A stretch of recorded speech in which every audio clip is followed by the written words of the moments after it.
owner of Stuart Films. I originally was in the real estate business, owned my own real estate management company. And then a friend came to me and gave me a script, and I was reading it, and I was cracking up the whole time. I was like, wow, this is so funny. So I called him and I said, what is it that you need? You know, this is really great. And he said, I need everything. I have the script, and I wrote it, and I want to be a director. Okay. And I've been acting. He was on Little Miss Sunshine and a whole bunch of other projects. He said, but I'm really ready to direct, but nobody believes in me, so nobody will help me. So I said, okay, well, let me make some calls and see, what I can do. I'll get back to you in a week. I called them the next day because that night I went home and I called my friends and I said, look, I want to make a movie. They're like, you're crazy.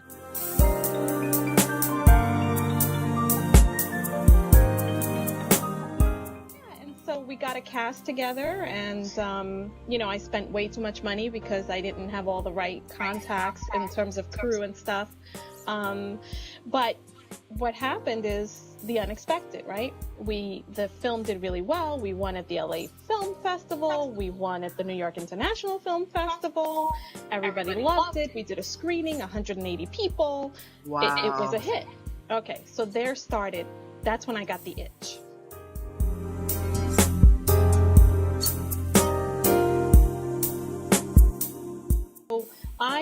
I sort of became the person who can merge the have-nots with the have, right? And so I'm able to see talent and give them a platform and an opportunity to do what they love.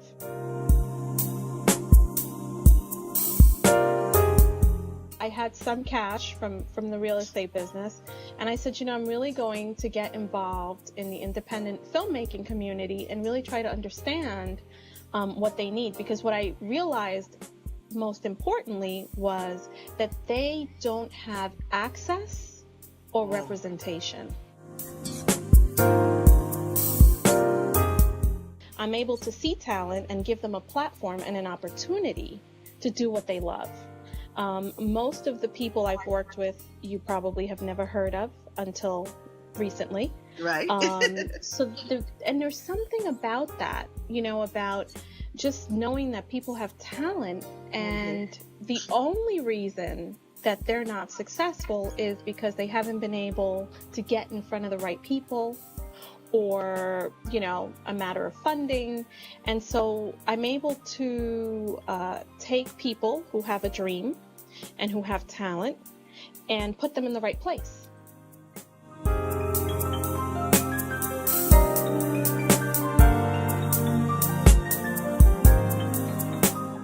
We definitely went the traditional route.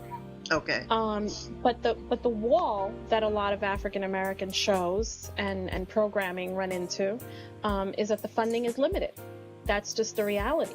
There's only a certain amount of money that's allocated, period. Right. And then there's a small portion of that money that's allocated for African American projects. They find them to be extremely risky.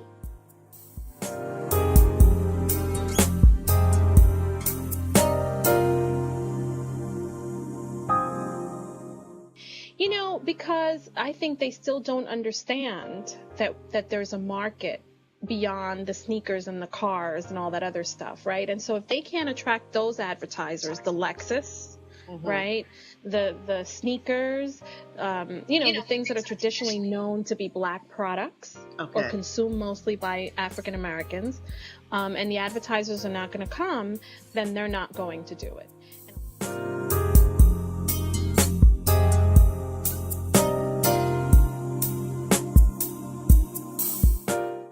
Whereas online, you can put it on YouTube, develop an audience, and you're not waiting for approval from one person who holds your fate in their hands.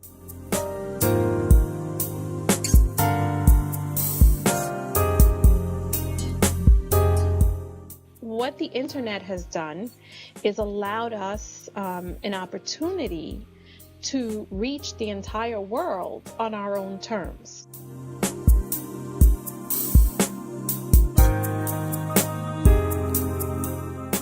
The thing is, you have to build the audience yourself. Okay. One person at a time. we went on various platforms that we knew, hip hop press, that we knew had our audience. And we then asked them to embed our player into their websites.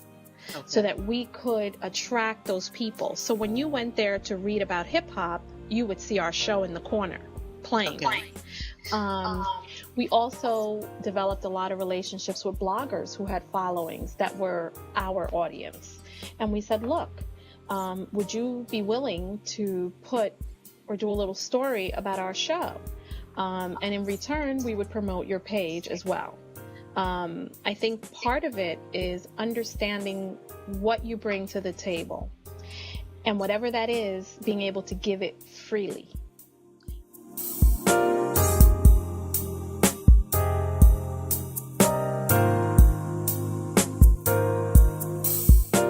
One of the things that we're looking at doing end of this year, beginning of next year, is starting a full production company that's going to specialize on web series.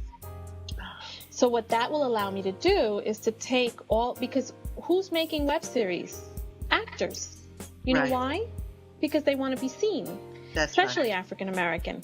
And they can't get the roles. So you know what they're doing? They're like, oh, I can shoot, 5-minute shows of myself being the lead, right? That may not necessarily work if they don't have a quality show, because who's going to watch it?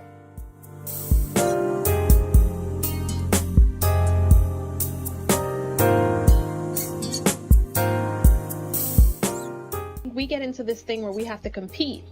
I don't have to have another Tyler Perry type film when I could just create something that's completely different, but that speaks to the same audience. Because at the end of the day, this business is about the audience, knowing who they are, how to get to them, how to keep them. Right? And then the final thought on that is, how do you monetize from providing them something that they want? Because giving them something they want doesn't always have money. The business aspect is important.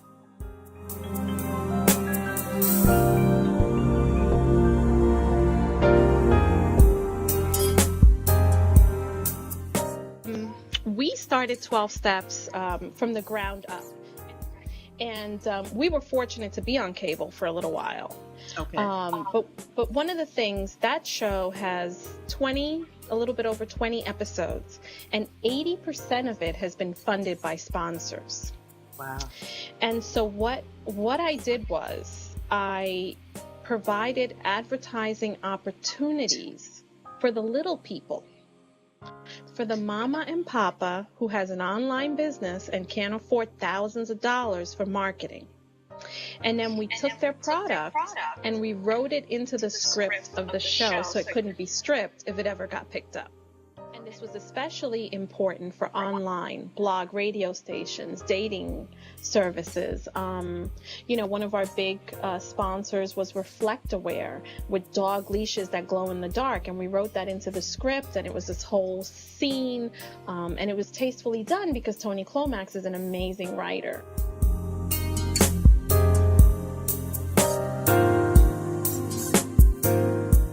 We're actually in talks now for 12 Steps. One of the reasons we took 12 Steps off of cable was because I found ways to monetize it online.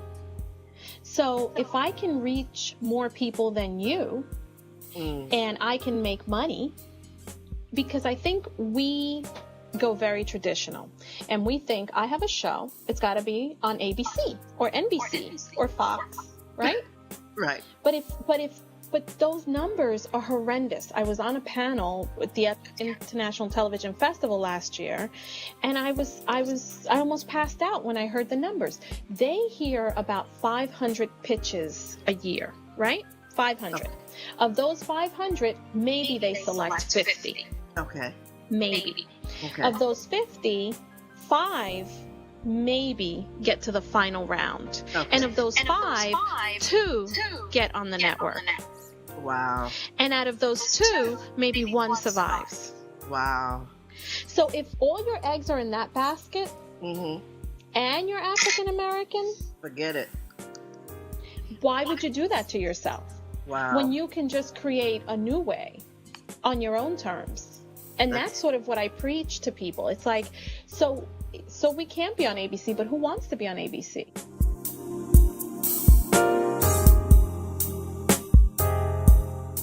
You know, today the conversation is different, right? Because today I'm going somewhere saying I have 1.4 million people watching this show. Wow. And 80% of the show was paid by somebody who wanted to advertise. So if that is the case, and I have to tell you, we've been sort of holding back on a lot of things, especially with 12 steps, because now that we have been able to monetize the show, because remember, every time somebody watches it, we get paid, right? Why would we hand it over to somebody who may chop it up and change it? Right. And change our cast. Wow. So I don't have to deal with that. So 12 steps may never actually get on a network. I mean, we're looking we're either looking at doing a season 2 online or doing a feature, because we're going to leave the last 2 episodes sort of on a hanger. Okay. The last 2 that are coming. But you know, I'm not even concerned about having a conversation with a network, because if I can make money and do it my way, you know, it doesn't make sense.